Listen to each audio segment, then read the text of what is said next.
What up, nation? Welcome to another edition of the Wise Tech NFL DFS Wise stream. It is week 10, CK013 here. You can find me on Twitter at CK_013. And I'm joined once again by the two OGs of the Wise Tech Nation. That's right, original Gangsty Oz. First up, you know him as Patio Joe. You can find him on Twitter at Patio Joe Ref. We know him as Joey J, Joe Breezy, Joe Torius. Joey, what's happening? Not much, just enjoying my Friday night, teaching some experienced DFS players the finer points on ownership in cash games specifically.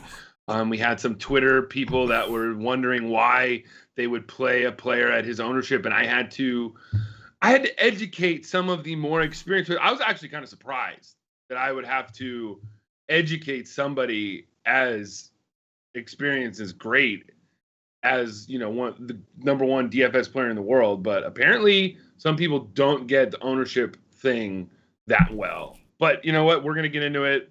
But it was a surprising Friday night. I had the kids all to myself, so now I'm here to talk football. But yeah, you know, some things happen. You know, you don't realize that on a Friday night you're gonna find yourself telling the number one DFS player in the world about ownership percentage on a player. You know, and I'm kind of, you know, pat on my back tonight. Joey. So I saw when you went on the Slack, I went and checked, and I was just wondering, like, what made you assume that he was referring to cash games? That's the point. That's my whole joke. The fact that he would do that, and I would be like, no, don't you see? Like, I realize 100% he would never, ever be talking about cash games, because why would the number one player in the fucking world want to talk about cash games? But that's what Patio Joe fucking talks about. So that's why we would play a player that we may have faded 9 weeks in a row and now his backup's in there. That's why we play it, for fucking ownership in cash games. Yeah, some people do play cash games, Osimo. That's the way it happens. Oh. Shout out to Osimo, man. He's a cool dude. Shout out to Osimo. Oh, yeah, no, he's totally good. But it's like, it was just kind of like my, passive aggressiveness. Like, yeah, you know what I mean? You felt discriminated. You felt discriminated against, that, as if nobody's acknowledging the cash game world and the cash game presence. I get it. I'm with the movement. I understand. I respect it. You know, like I don't relate to it, but I respect it. That's kind of my, you know, I'm learning the politically correct world we live in. You know, it's not, you know, so I feel you. You know, I feel you. Well, he was asking, why would we play a player that we faded 9 weeks in a row and now we're playing his backup? Well, I had to understand why we would. Yeah. And that's why, you know, he was wondering. So I answered his question. That's all I did, you know. Did you cover the portion on dick size and how that factors in? Well, you know, he needs a lot. He probably would need a little more help in that, but, you know. Shots fired. Shots fired. We are also joined by the true OG Paulie D. You can find him on Twitter at Paulie with 8 D's. Paulie D Millie says, Paulie using his flash draft money for a new studio. What a flippin' baller. Pimping ain't easy, man. Flash draft money is pretty. The flash draft money been treating Paulie. I don't have any Twitter beats. You know what I mean? It's nice out here for a pimp. No Twitter beefs, flash draft money, running wild, and doing the dirty on the red. You know, nice being Paulie D right now. Is, man. Know? It's always nice, man. It's always. Shout out to D Millie. Shout out to Wig. A lot of the White Steak Nation regulars in the YouTube chat. Hopefully we get more going as we go on. Hit the like button if you haven't already. We got the listener league for this week. The links are in the description. We've been pimping them all week. It's free to get in on We have one on FanDuel, one on DraftKings. I think we only have 20 slots on FanDuel because that's the max to let you do. There's like 200 spots on DraftKings. The winner gets $25. Myself, Patio Joe Paulie D, also competing in those, so you get a chance for some friendly competition as well. If one of us happen to win it, it'll go to the next guy, or next person, I should say. Excuse me. Not now. That was some bullshit. Yeah. You know, Paulie, with your flash draft money, you don't need the $25, bro. Mr. Baller Paulie with his flash draft money. And for those of you who don't know, flash drafts, which you could only do in certain states, unfortunately for me, has been a lucrative proposition for Paulie D and D Millie and some of the other ones in the Wise Take Slack chat who've chosen to partake. So, raving reviews, I'd say. Yeah. Paulie. All right. We've got week 10 to discuss. Joey, since you and I did the first look, there's some interesting news that have come out. A lot of news that has come out, not just in player injuries, but also in weather. We found out that as of right now, we're expecting heavy winds in the Houston Cleveland game. From what I understand, similar to what we saw when Cleveland played the Raiders a couple weeks ago. The Green Bay game also having weather issues, similar to what we saw. I think maybe not as cold, but with winds in their game 2 weeks ago. So the landscape of the slate looks a little bit different. We have some injuries. We still have a lot of news we're waiting on, a lot to get into. So I'm going to start with the macro views, if you will. And Joey, you're going to start us off long dick style. Yeah, well, they finally decided that the more important time slot to watch football is in the afternoon, which is at 1:25 in the afternoon. So there's actually 6 games in the afternoon and 5 morning games this week, which is interesting. And the 6 afternoon games are pretty damn good, and you're going to want a piece of. So I feel like you can almost get contrarian by going to those morning games on this slate. This is definitely the most balanced as far as the time goes, right? It feels 4 o'clock heavy. 4 o'clock heavy, East Coast, right here. What's up, Joe? You know what's up? but yeah, it feels 4 o'clock heavy, but it's actually like kind of ideal. This is what every slate should be like. We should have a nice little healthy mix of like half and half, right? Mm-hmm. And for fantasy players, I think we'd like that. We'd like more ability to pivot. Paulie, what about you? What's your macro view from a DraftKings perspective? I mean, there's like a clear chalk build, spend up a QB, pay down at the 2 chalk running backs, and, stack as much as possible from the Rams and the Buffalo game. So, finding ways to get the good pieces of that and getting contrarian elsewhere is kind of like the key to winning GPPs, in my opinion. We've got a couple weather-impacted games that's kind of like narrowing down the slate, similar to what we had, I think, 2 or 3 weeks ago. And, as the slate gets narrowed, there's like less good plays to get different with. So this is a tough slate. You really got to figure out what are the right options to get different at. And there's so many just blaringly good plays. It's hard to kind of get off of that. Paulie, let me ask you a question here, Paulie. Do you think it's just paying up at running back would be contrarian in itself? Certainly possible, yeah. Especially, too expensive running back. That's definitely one of the paths. Yeah, I agree. I mean, we got 2 running backs that are going to take up a ton of the ownership by getting one. I mean, there's a lot of I think receiver is deeper to me as far as everywhere, the amount of players. But running back, you have some really strong plays. Guys like potentially Nick Chubb, Kamara, all those kind of guys that are going to go a lot lower owned because of how many people are playing, the Davises and the Dukes and all that goody. With that said, it's time to do dirties or die trying. We're week 10. And Joe, you're going to start us off with some QB talk, bro. We'll break it up into tiers as we always do. Talk to me about the quarterbacks you're looking to spend up on FanDuel.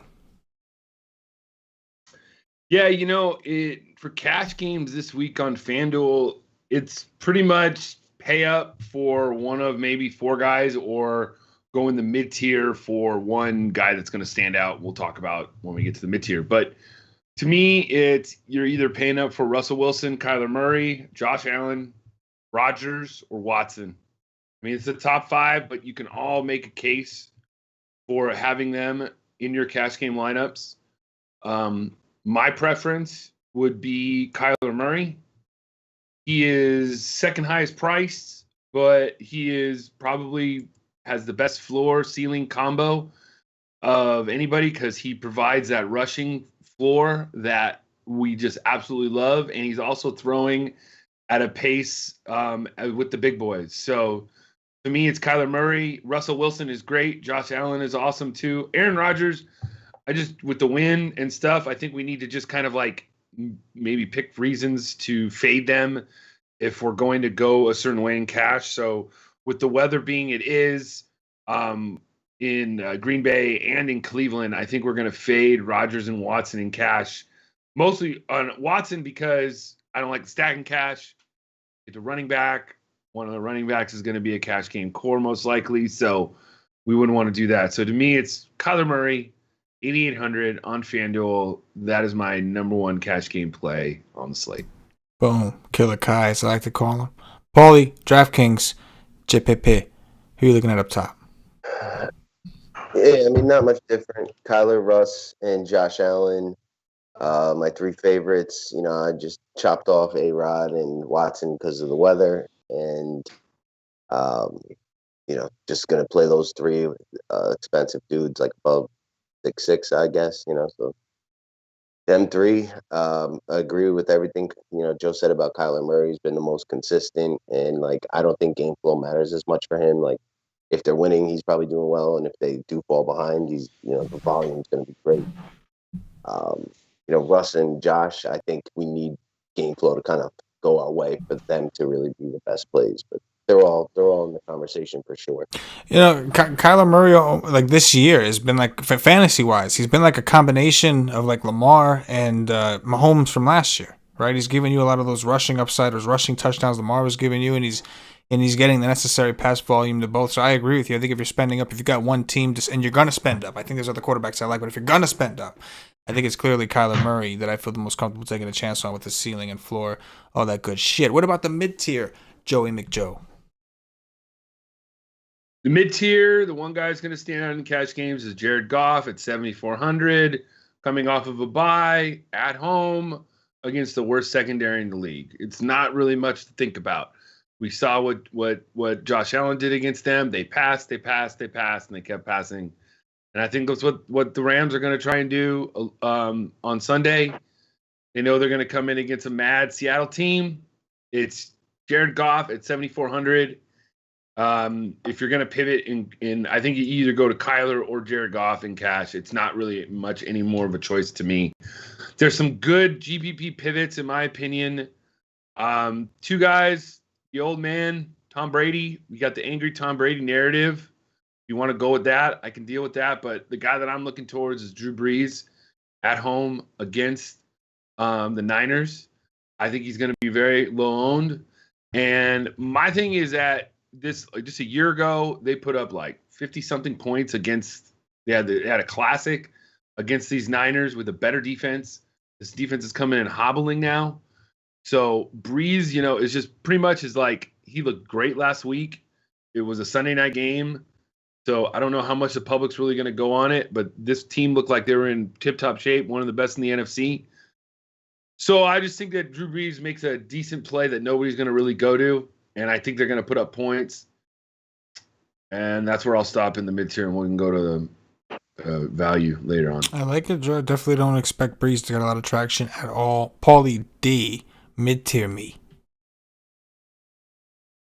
I honestly couldn't have said it better myself. Everything Joe said there is exactly how I feel. I'm less into Goff for cash because he just has zero rushing, and maybe they play from ahead, and his ceiling's a little bit capped, but it's a phenomenal spot. I just prefer the quarterbacks that run, and with the value on the slate, I don't think it's that much of an issue to get up to Kyler, Russ, or Josh. But totally fine play.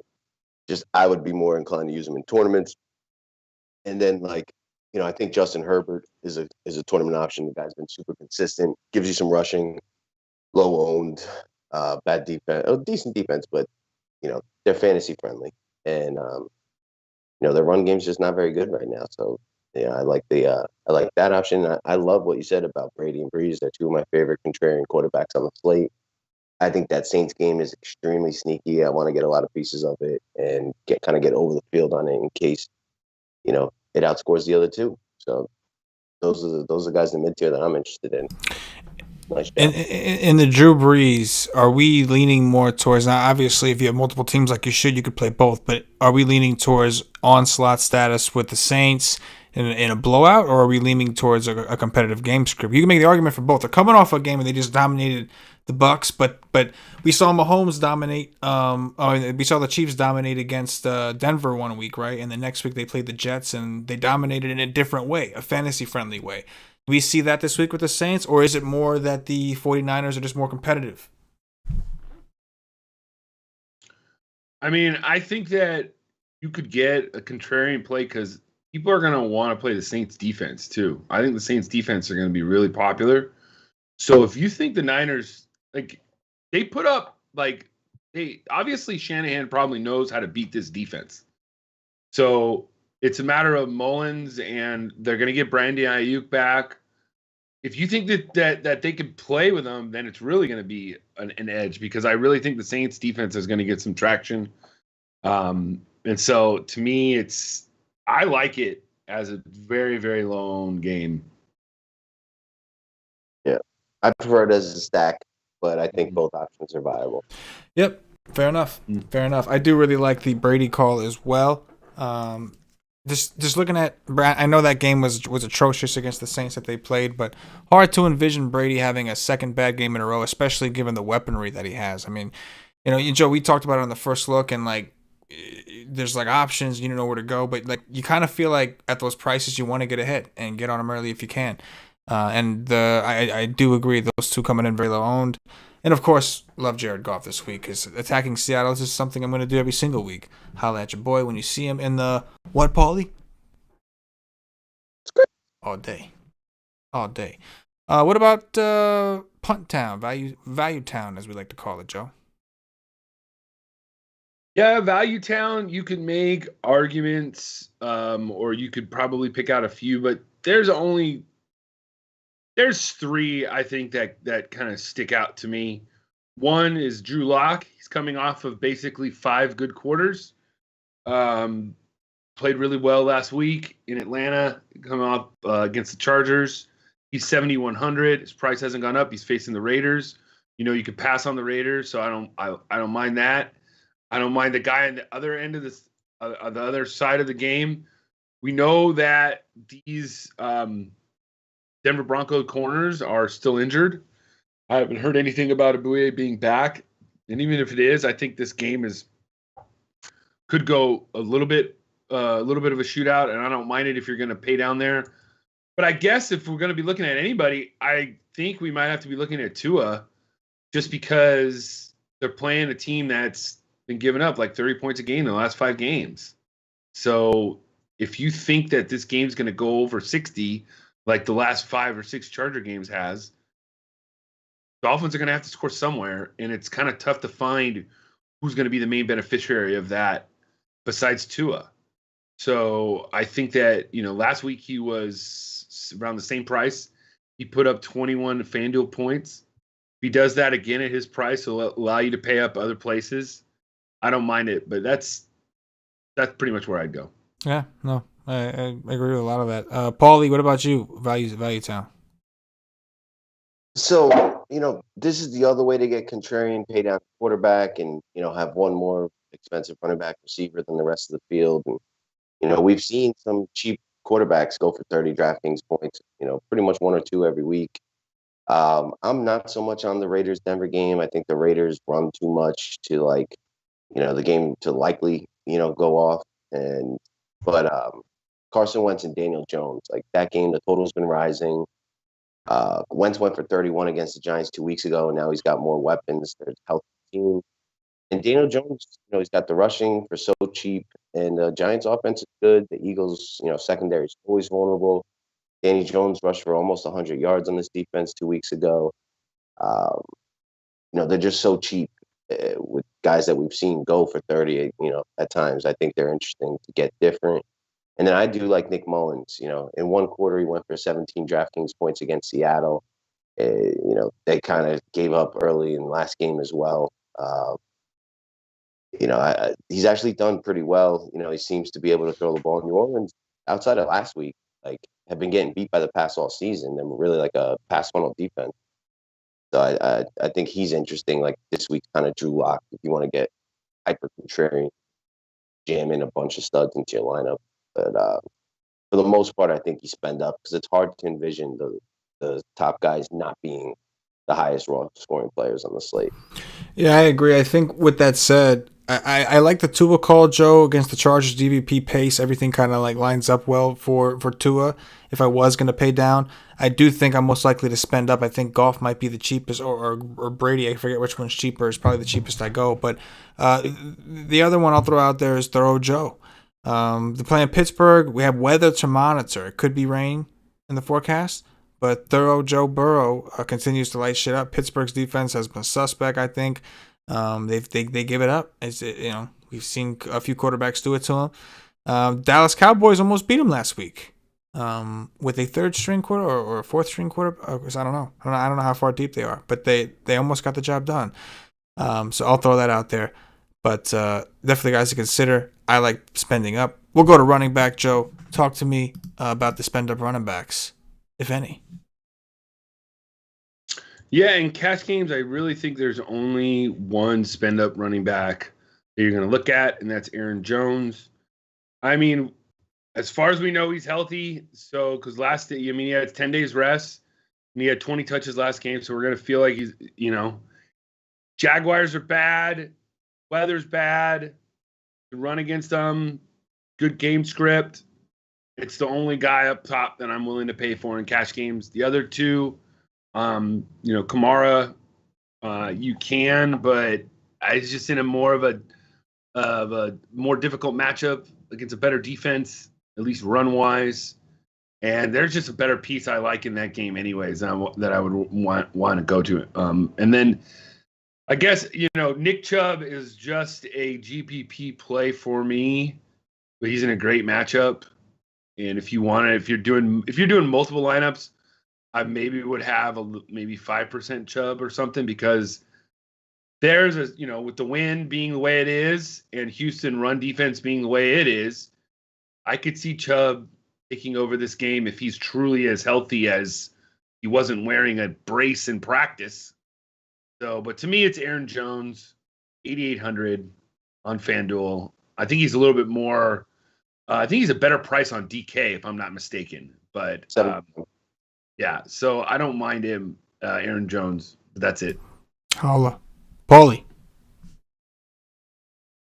Yeah, I mean, on DraftKings, it's really like, Kamara on a price level of his own, but I do really like him. He makes you different, and I think there's no way the New Orleans Saints don't score. I think San Francisco's defense is too depleted to really stop anybody on the turf, and this could certainly be a low-owned Kamara spot. I mean, I don't know how low-owned he'll be, but with the two other guys being so popular, and like Aaron Jones being, like, in my opinion, a borderline cash game play, I feel like Kamara is going to be kind of low-owned and a nice contrarian pivot off of the chalk.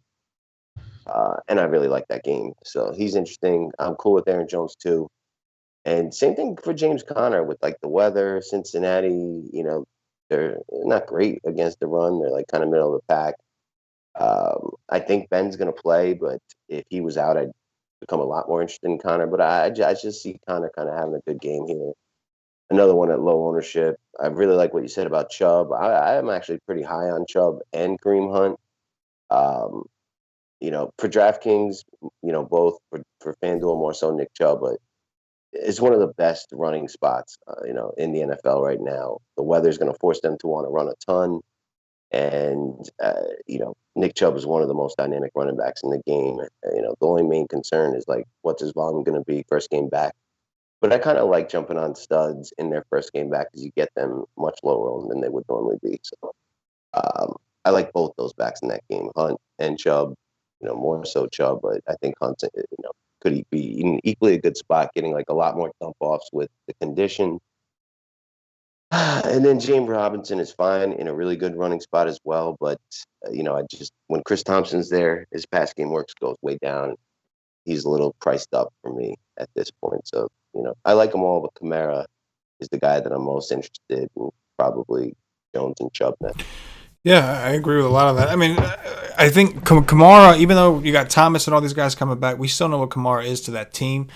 With Chubb, I like the spot better, but a little nervous as to how much they're willing to thrust Chubb in there. It's his first week coming back. He shed the brace pretty quick. I think in the first practice or second practice, he's practiced all week. Everything looks good to me. So I like Chubb. Hunt is lurking, which is always, I don't like creepers. Don't like it. Creeper. But all of these running backs are going to be lower owned than they should be, most likely, because of the value running backs that we'll talk about in a second. But I like Chubb. I like Kamara. I like all these guys, but those two are probably my favorites, I think, at this point. And the James Robinson call it's a tough pass. I'm playing him a season long, doing dirties that way, but he's just too close in price to Chubb and these other guys that I'd rather play more. Joey, mid-Timmy, son. Okay, so on FanDuel, the pricing is a little bit different. Here's why I like Connor this week, is that he is pretty much like, he was probably like on the bust list last week. He was like major chalk against the Cowboys, should have ran over for 100, didn't do shit. So I think just on ownership alone, I think that'll be more depressed. People go to that. I've been hearing Miles Sanders is fully healthy, so I don't mind that. And Kareem Hunt was actually more productive when Chubb was in. So take that for what you will. If you want to play Hunt, it's fine. Paulie, 7,300 on FanDuel for James Robinson. Do you like him more on FanDuel on that price? No, I'm off of that. You're off of him. Okay. I don't see it. Chase Edmonds obviously has got to be looked at because it looks like we're not going to have Drake if we don't have him. He's 7,100. D. Millie said that he got like 30 touches last week, which I was like, wow, he actually did. He had 28 touches. Yeah. I mean, but 70 yards. Jeez, how do you only get 10 points? That's so bad. But I don't mind that. But I'm pretty much going to go to Kyler and Cash, so I wouldn't have that. And then I'll stop at the mid-tier at, I think he might go a little bit overlooked this week just because of the other value running backs. But Gio Bernard, 6,200. He's going to be the starter again, and since he's been the starter, he's only averaged about 20 FanDuel points.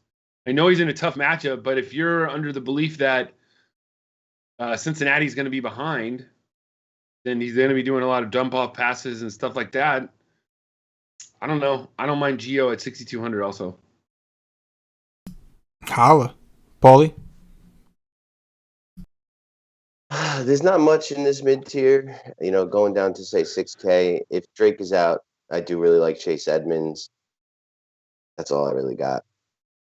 Yeah, I mean, I agree with the Edmonds call. If, it's funny. Earlier, Joe, Paul and I were talking about the Gio thing you mentioned, and we were saying, like, if you didn't have Duke Johnson, you didn't have Mike Davis, would people be playing Gio because of the spot that he's in, being very similar? And the matchup isn't great, but the usage is there. So I do think there's definitely strong merit to considering Gio in tournaments, though I don't know if I quite have the balls to play him over those guys.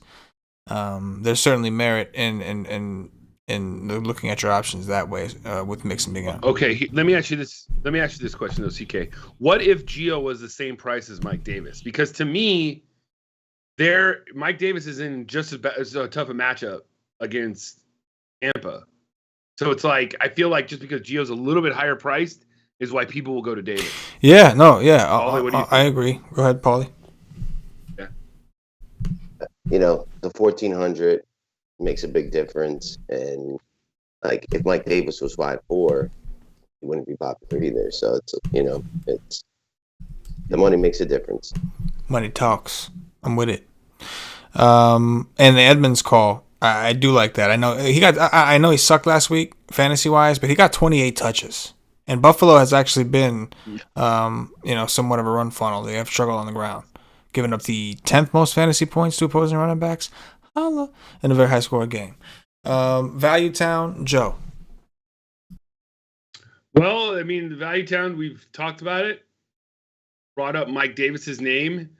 He is the mega cash number 1 play, and then the mega cash number 2 play is Duke Johnson in a revenge game against his old team, the Cleveland Browns.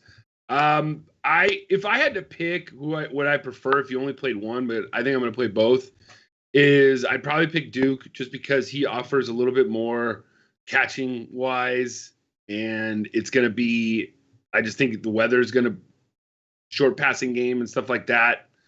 So Duke Johnson and Mike Davis are the value running backs. Probably going to get both of them in your lineup, especially if you're going to pay up at receivers and such. So it's not really much, to say about Davis. He's in a, decent matchup to bad matchup because Buccaneers defense are, could go either ways. They could be really pissed because they were embarrassed last week, or they could just continue their downward slide. So you just really don't know. But to me, I think that Davis just provides the floor as well as Duke Johnson. They're your value guys. They're the ones that you need in cash games. Don't worry about ownership. It doesn't matter in cash games if they're 90% owned. It doesn't matter. Maybe in GBPs it does. Remember that. Anyways, and then there's really, I guess if you wanted to pivot, having a piece of maybe like Darrell Henderson or Zach Moss in those games, in those up-tempo games. We know when the Rams get inside the 5, they try and run the ball in. So they're going to try and get in the red zone. And we know Zach Moss has scored 3 touchdowns in the last 2 weeks. So, yeah, they don't provide, the huge floor, but they're decent pivots off of the somewhat chalk. And then the last guy I'll point out is Philip Lindsay against the Las Vegas Raiders. He's 5,900, and he is clearly the best back in Denver. Boom. I like it. Paulie, I'm going to kick it to you for Value Town, but I do want to address a question that I see in the chat from Craig L. I'm assuming you're going to start out talking about Mike Davis. Craig L asks, any concerns with how Davis was used and his production over the last 2 games without Christian McCaffrey? Looking at his box scores against Atlanta, Mike Davis finished with an 8.7 on DraftKings, 13 carries, 66 rushing yards, only 2 targets. Against New Orleans, only 7 carries. Looks like he did get 5 receptions, 5 targets, only 8.6 DraftKings points. And then even before that against the Bears, which you could argue was a tough matchup, only 12.5 DraftKings points. If you could answer that question as you discuss your Mike Davis take and the rest of the value running backs. I mean, for me with Mike Davis, it's a purely ownership play. You just go with the group or everybody else, and that he's going to be 70 or 80% owned. Whatever he does doesn't really matter, and you're going to get different somewhere else, and it's going to afford you to pay up somewhere else. But yeah, he did not produce. He was like he obviously cannot be the lead back, and we saw that. But I feel like for a week, he's going to be just fine for what we need. And GBPs, though, I could see the total merit to fade. Buddy. So I am a little bit concerned about that tough matchup, and Carolina has seemed to like Samuel for some of the short stuff. Like Davis was getting massive volume earlier in the season, and that did seem to drop off towards the last few games before C-Mac got back. In cash you play him. In GPPs, like the fade is certainly warranted. There's a handful of guys down here in the value section that are live to outscore him. They're just, they're not going to get as much volume and they're risky, but the matchup is tough. And I think they fall behind. We all like Tom Brady, which could increase his pass work, but could also alienate him out of the game a little bit if they're needing to kind of go more downfield. So, I'm not going to be too crazy high on him in tournaments, like maybe 40%. I prefer Duke Johnson even for the $1,000 more on DraftKings. Even though I don't think he's more likely to get more volume or targets, I just think the spot is so much better that I prefer Duke. But in cash, you're playing both. In GPP world, you can certainly get underweight on either one. But Mike Davis, those concerns are certainly valid. But if you look a couple games further back, You're like, how can I fade this guy? So 4K is tough, and it just opens up, a lot. But there's guys down there. Kalen Ballage, we found out that Jackson's out for the Chargers. He's in a revenge spot against a really bad team against the run. He got similar volume to like Duke Johnson last week. DeAndre Swift is not in a great matchup, but he seems to be taking that lead role. They could be playing from ahead in that game. Leonard Fournette at 5.5 is kind of interesting. Carolina's terrible against the run. He's, getting good work in the pass game. Been out touching Ronald Jones, J.D. McKissick. There's options. Matt Breida, if he starts for Miami, that could be interesting as well. I think, with Howard and Laird, they don't really like either of those two guys. But Breida, I could see having like a lead back role. And the Chargers not very good against the run either. So there are certainly pivots down here. But Duke Johnson, my favorite. And it's hard not to get Davis because if he does go for 20, you ain't winning much without him. Yeah, I agree with all that. I mean, in cash, it's a no-brainer. On tournaments, I think what it comes down to is looking at the 4K and can you afford to pass up on that 4K? Do you think you're better off going with the Nick Chubbs and the spend up running backs, or do you think that you're better off going with the Cooper Kupps and the whatever mid-range receivers? Because you're going to need that 4K somewhere because everyone else is going to have that 4K. The difference is, can you find that 4K somewhere else? And a lot of the time, receiver is where you're going to look. You have tight end you could save some money at. So I think in tournaments, that's more what it comes down to, what you feel more confident in. I don't really have a 4K receiver that I feel all that confident in, which is why I'm willing to take it. If my floor is 8 or 9 on a 4K player, I could live with that if I don't see anything else to replace it with. But I mean, that's not the only avenue. But that would be my take on the Davis situation. I agree with you guys, though, that there are pivots in the area, and there are ways to get different. And in MME teams, that's where I plan on getting a little bit more different. For sure. I like it. And then the Duke Johnson call, I mean, come on. I mean, I know the Cleveland Browns have been better against defending the run, but this is just, juicy, if you will, for Dookie. The revenge is what it comes down to. I mean, let's be honest. I mean, that's my thing. I mean, the role and everything's great, but to me, it's like, this is perfect. Like, they have every excuse to give you the rock because it's going to be bad weather. And you're playing a team that really got Kareem Hunt, a dude that got in trouble for beating for hitting a girl, not hitting on a girl, for literally hitting a girl. And then they bring him back and they're like, "Sorry, bruh. I know you were a pass catcher, but not anymore. Not anymore." We'll move it over to wide receivers. And Stephen B with the Josh Reynolds call. I think he's referring to the potential cheap pivot off of Mike Davis at a different position. Very interesting take. We'll get there. In the meantime, Joe, spend up receivers. What are you doing with Adams? Yeah, I think, in cash games, you have to make a choice if you either want Adams or Aaron Jones, to be honest with you. I think that's where people are going to go. I think if you're one that stacks in cash, you can play both, but we don't do that.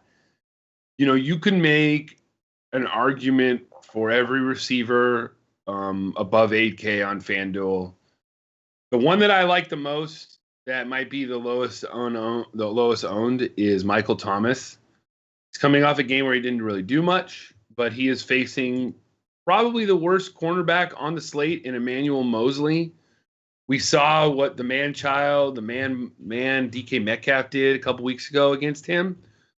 So I just feel like this is a game where Michael Thomas is just going to absolutely break out. He is like my favorite pivot, like in GPPs, because everybody's going to be going to Adams or Hopkins or even DK. And I just like Thomas, like I said, going up against Emmanuel Mosley, who's just god-awful. He's just terrible. So that's what I like the most up top. But for cash games, if the weather was fine, like I would totally be in on Adams. And the thing about it is that if you remember a couple weeks ago when the weather was bad against, I believe it was, who was it? It was Minnesota. It was windy against Minnesota. Adams still scored 3 touchdowns. He only went 7 for 53. So, I mean, that's the problem is he going to still get the touchdowns? You hope he does. So, but yeah, Devontae Adams is probably the cash game play, but I love Michael Thomas. And then you can't forget about DK Metcalf. They said that Jalen Ramsey's not going to be shadowing him, which is probably good for Jalen Ramsey because he wasn't going to shut him down. So you can play DK Metcalf every week. DK all day. I'm with it. Paulie, spend up receivers. You know, I gotta say, I love what you said about Mike Thomas. He's my favorite receiver on the slate as well. On the turf, Saints wanted to, show that they're the real deal, like everyone thought preseason. And, phenomenal matchup. My only concern is like last week, the reality of them just smoking San Francisco is real. And, if they needed him last week, he would have done more, but they didn't. But this was a 9 to 10K guy most of last year. And I expect that to kind of go back that way. One more game, another week of practice to kind of shake the cobwebs off. And I honestly do think San Fran keeps this close, and Thomas just, explodes at very low ownership. My favorite play in the whole slate. Absolutely love it at 7-4. Really like that the cash game guy likes that too. That makes me feel good about a super low owned play.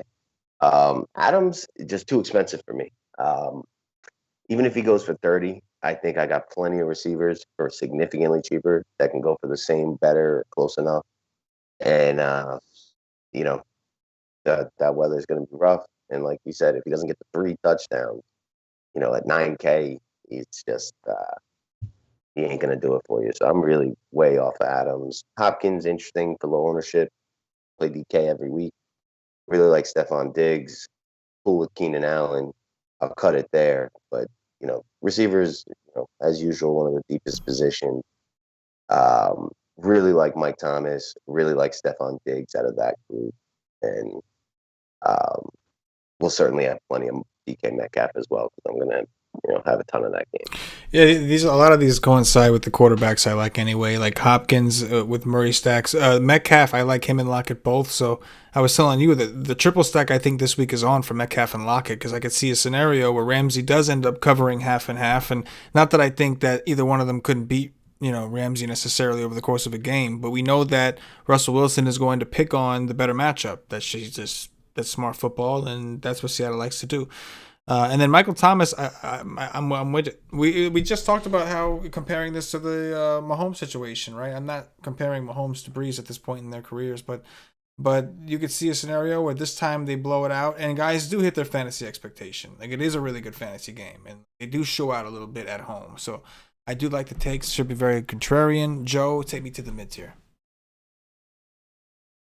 Yeah, the mid tiers, you got a whole nother group of receivers where you can make the argument where if you wanted to fade all those top guys, you could fill in 3 guys within 7 and 8K on FanDuel and go to war with them and beat those top guys. I mean, start off with Stephon Diggs. He might have Patrick Peterson on him, but in this up-tempo game, I just can't imagine him not producing. He's a decent GPP option.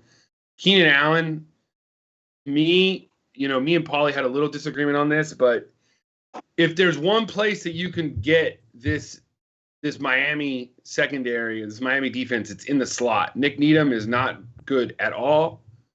He is he's the 8th worst cornerback.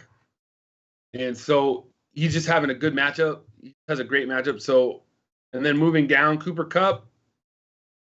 Like, I prefer Robert Woods just because he's $600 less and he's outproduced Cooper Kupp all year. So I realize that Kupp gets more targets, but Woods seems to be just as productive, and he's gotten a couple rushing attempts too here and there. So if you're playing cash, like you could play either of them. I don't mind it. I just prefer to get a little piece of that game at just a little bit less and save a little money somewhere else.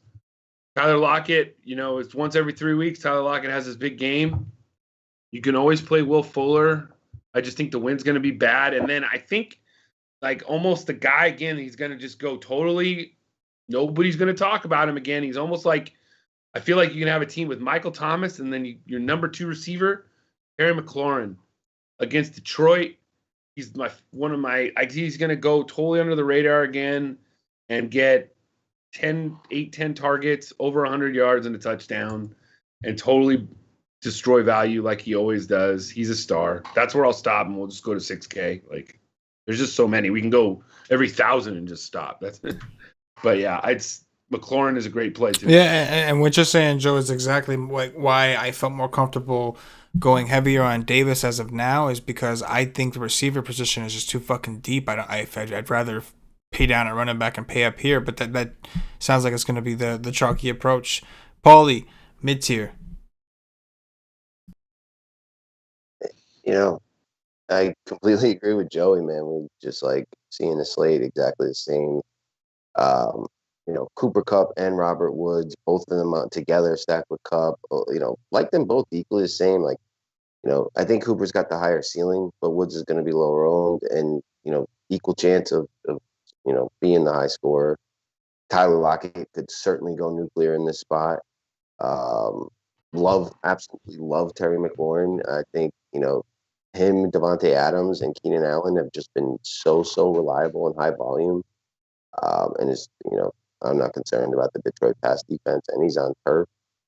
And then, like, as you get closer to 6K, there's some guys I like too, like Mike Evans against Carolina, Tyler Boyd against Pittsburgh, likely trailing. Really like Robbie Anderson against Tampa. His volume and air yards have just been elite this year, and I expect him to be playing from behind. And I think Tampa can get got with the deep ball. And if it wasn't for horrible weather, I would be in love with DJ Chark with Jair Alexander out. But I will take that. The receiver is super loaded. The Rams guy is kind of highlighting this tier along with McLaurin. Yeah, agreed. I like it everywhere. Favorites, I like Robert Woods a lot. I know a lot of people like Cooper Kupp, and I do too, but I think that Woods, they've gone out of their way to make sure he gets the ball, he gets rushing attempts. Love Tyler Lockett, and he's going to be in the slot. They may put Jalen Ramsey in the slot at times, but he's cheap, 6,500 for his upside, too big. And not to mention the Tampa Bay guys. I know it's a little hard to pinpoint with Evans and Godwin and Brown, but you get the feeling that if Brady does the dirty, 2 of these guys will too. And maybe you get ahead of it, you get low ownership. But this is tip of the iceberg. I agree with you guys, just a lot here. Let's go to Value Town, Joe. Hey, Value Town. I'm gonna start and go down 6K. There's a lot of guys here. You guys brought up Robbie Anderson, like that guy. Christian Kirk, I think I like him more. Just if you're gonna stack the game, I like him more than D-Hop. He's been pretty damn reliable the last few weeks. He's 6,300.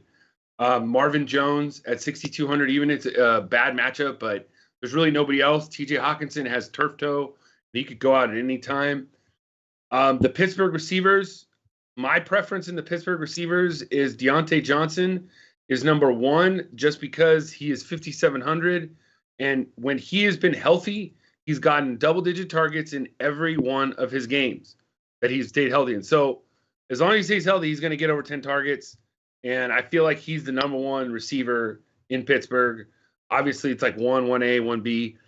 And then a couple other guys I'll highlight. Devontae Parker is, if you're going to pair with Tua or go anywhere in that game, I like that. And then if the weather is decent, which I don't think it's going to be, I wish it was, Jarvis Landry.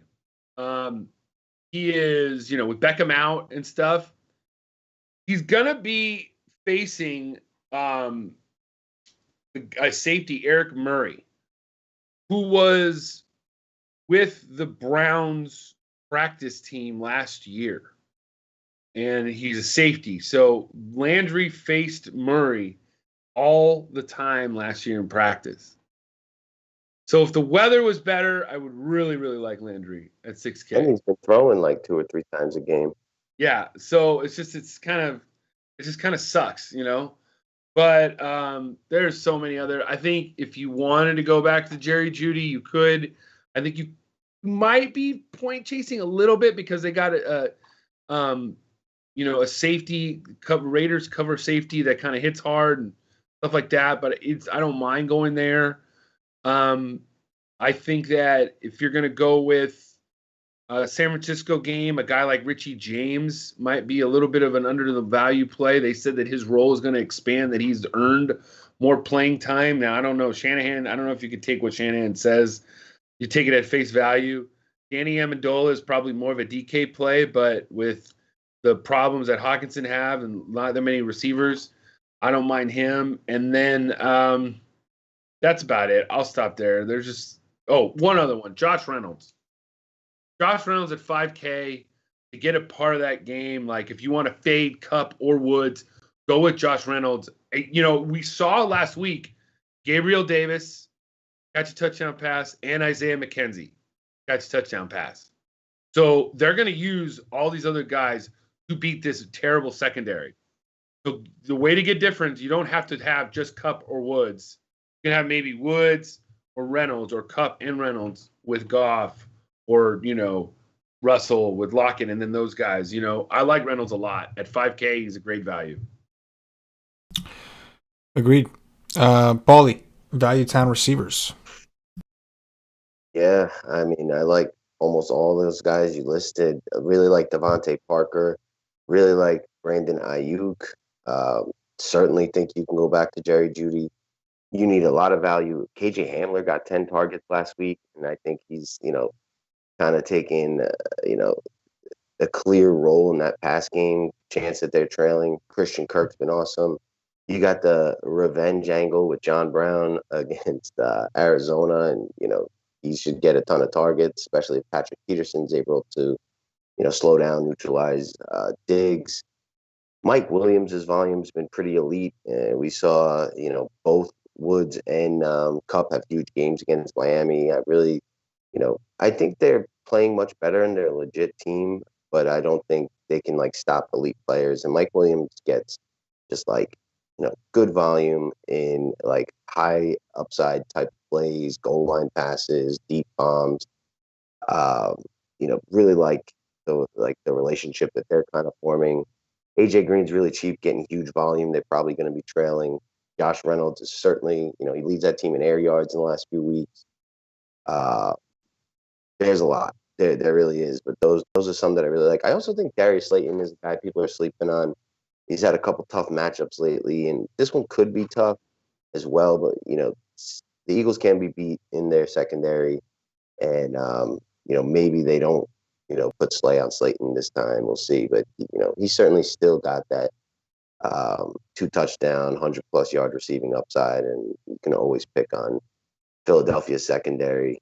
But Devontae Parker, Ayuk, and John Brown are probably my three favorite kind of cheap option. Yeah, love the John Brown call. We know Kirkpatrick has been playing banged up, then he missed completely, and teams have just been attacking. We saw even last week of Preston Williams before he got hurt. They were just attacking that spot. That lines up to be John Brown, assuming that Patrick Peterson covers Diggs. I love it. And again, going back to why my justification for playing more Mike Davis, even though the floor I recognize is lower than I think people are comfortable with, the receiving position is just too deep, and I feel like you can't miss here, because if you miss, there's going to be so many receivers that go out and do the dirty. Going over to tight ends, Joe, hit me. Yeah, tight ends this week. We don't have Kelsey. We don't have many of the big boys. We got Waller up at the top at 7K, and I think it would just be contrarian if you were to play him. So I'm not saying he gets his targets every week. So if you want to be a little bit different, go to him. I think TJ Hawkinson was going to be one of the most popular tight ends on the slate, but went on the injury report on Thursday in midweek, and that's never good. He might play, but it could be turf toe. We've mentioned it a couple times, and two guys I like the most is Dallas Goedert, and the other guy in the other side is Evan Ingram. Goddard's coming back. They just featured the tight end in Philly, and I think that He's just a good play. There's really nobody else going to be, competing with him for targets at the tight end spot. He was productive when Ertz was there, so I think he's a little bit underpriced this week at 5,800. Evan Ingram, though, I like just as much, and the Eagles aren't as good against the tight end. Sterling Shepard and Golden Tate being back kind of muddles things a little bit, but they might be out. I think Shepard is questionable. Tate is, I think, back after his 1-game suspension, being in detention for saying bad things about about everybody.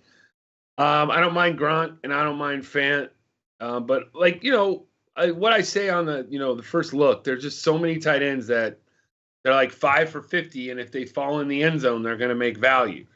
So there's a lot of other guys. I think you could look at Jordan Reed at 5K.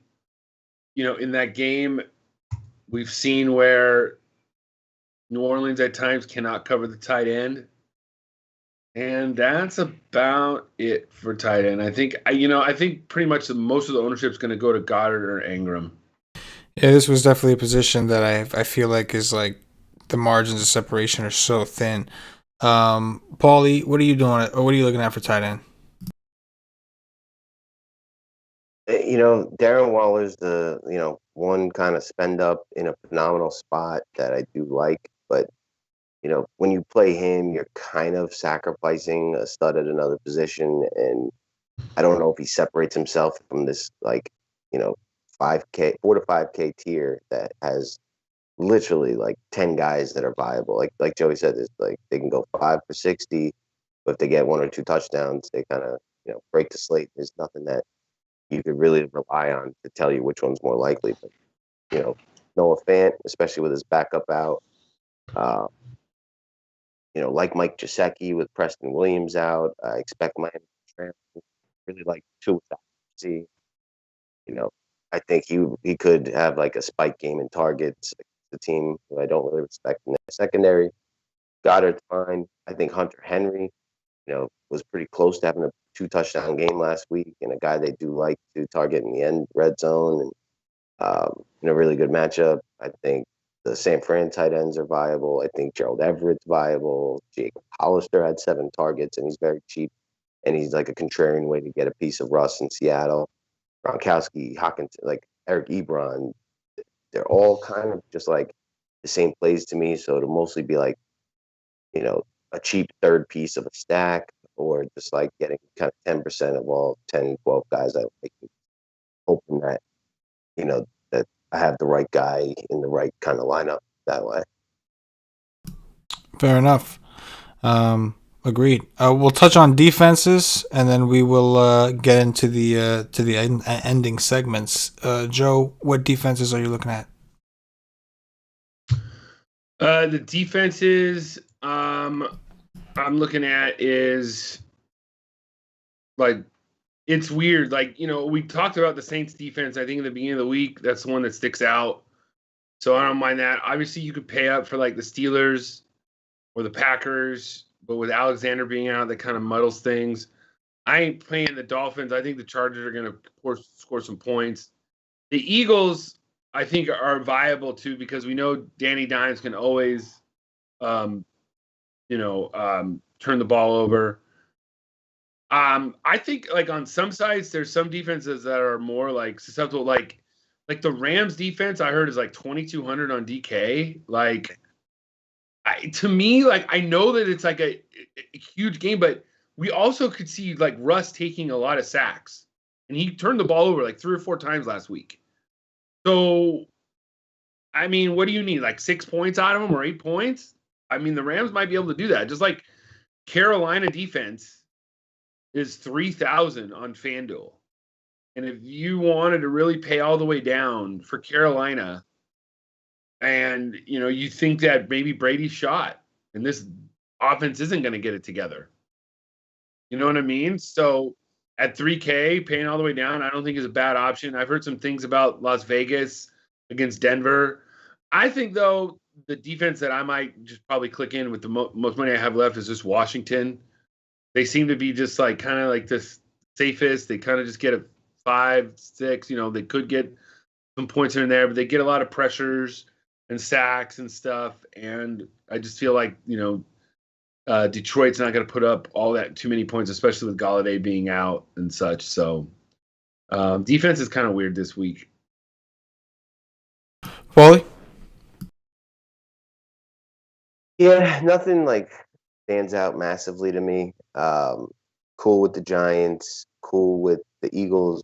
I'd say the Saints are probably the optimal team, the team I like the most for their price and how they looked last week. And I think you can make a case for the Cardinals. Josh Allen's, accident prone, and they're 2,600.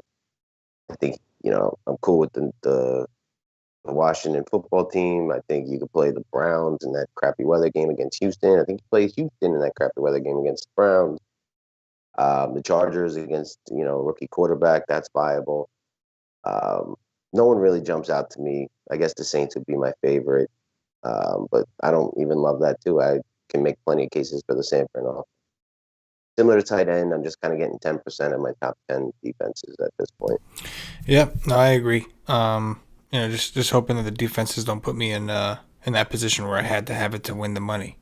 The Millie Maker, you could, it's a position you got to get right oftentimes, but in fields with a little bit smaller contests, the more winnable fields, sometimes you can skate by as long as you don't pick a real stinker. That's going to do it for the position by position. Gentlemen, at this point, I'm going to ask you guys to pick your favorite game stack, and then we'll get into best bets, and then we'll just kind of wrap this bad boy up. So, Joey, I'm going to start with you. What is your favorite GPP game stack coming into this? My favorite, obviously, I wrote about the Seahawks and the Rams. I just feel like you could play either quarterbacks, and there's just so many ways you can go with it. With, like we said, with Kupp and Woods, or Woods and Reynolds. You can pretty much fade the running games, in my opinion. And DK Metcalf or Lockett with Russ. That's just my way to go with that game. I agree. That's my game too, to nip it in the butt. Paulie? The Saint-San Fran game, I think that's my favorite game because it's contrarian and you got stud players in a stadium that's known for shootouts with teams that have shot out in the past. And, again, the stud players at really low ownership. That's my favorite one to get different with. I like it. Before we get into best bets, D. Millie has a good question, and I'll ask it to you guys. Shout out to D. Millie. He asks, why do you think that wide receivers have been more loaded than ever? Is it because the NFL is adapting to the pass game, being more positive EV, or because there's only one or two workhorses nowadays compared to years past at the running back position? Joe, you want to take the first crack at that? I would say they're trying to run more plays too, so they're just up tempo and passing the ball more, and it just seems like the defenders are a lot faster, so it's harder to run the ball, and it's a passing league now, so there's just going to be more viable receivers. Paulie, what's your take? Yeah, all those reasons. We're seeing just super high totals, which means the games are going faster, which means there's more possessions, which means receivers are able to get more targets than they used to get. And that really, the catches, the PPR really adds up on a site like DK.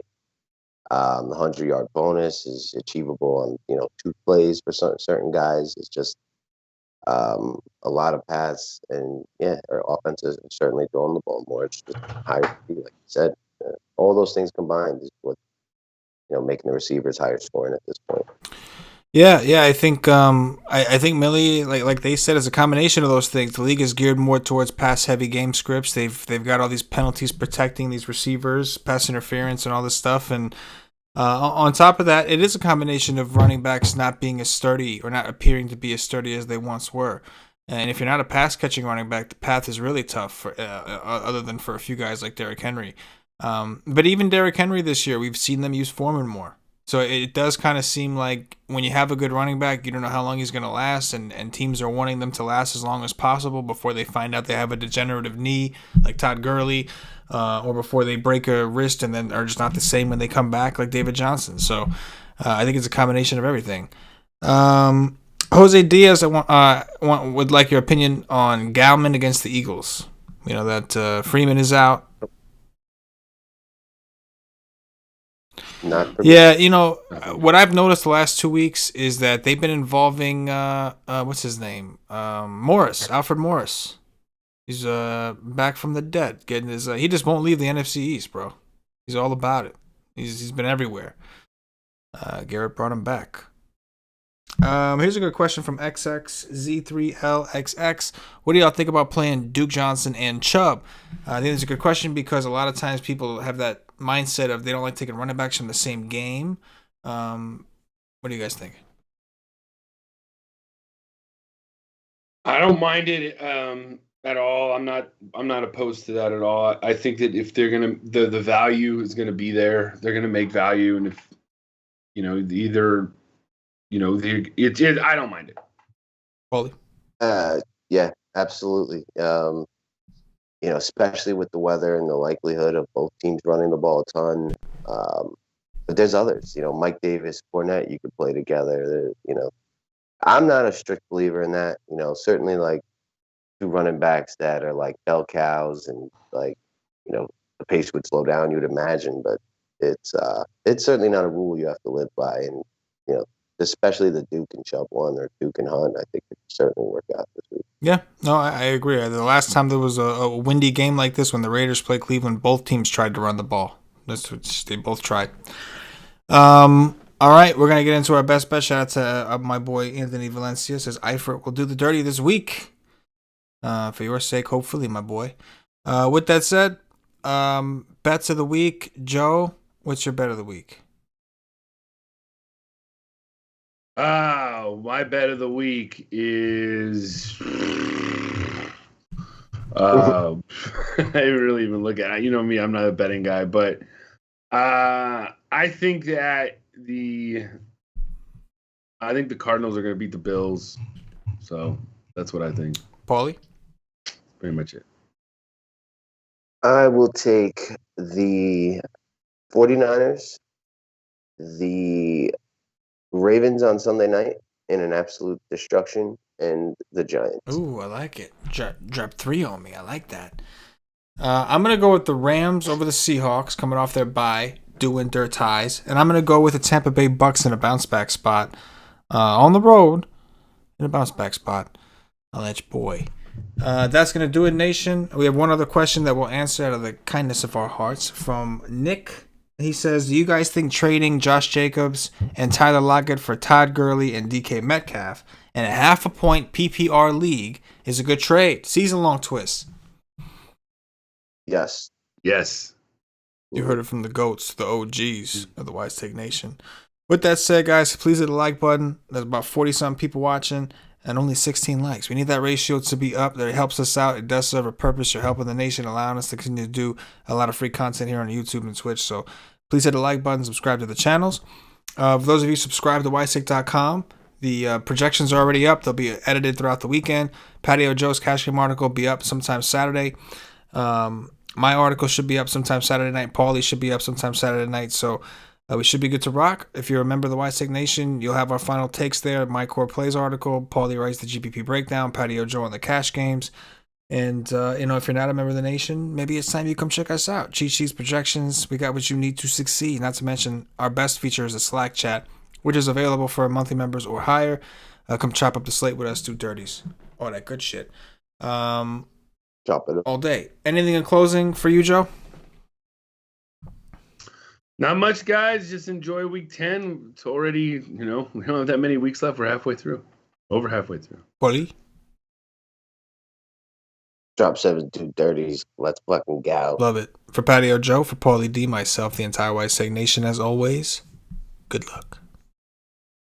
Yeah.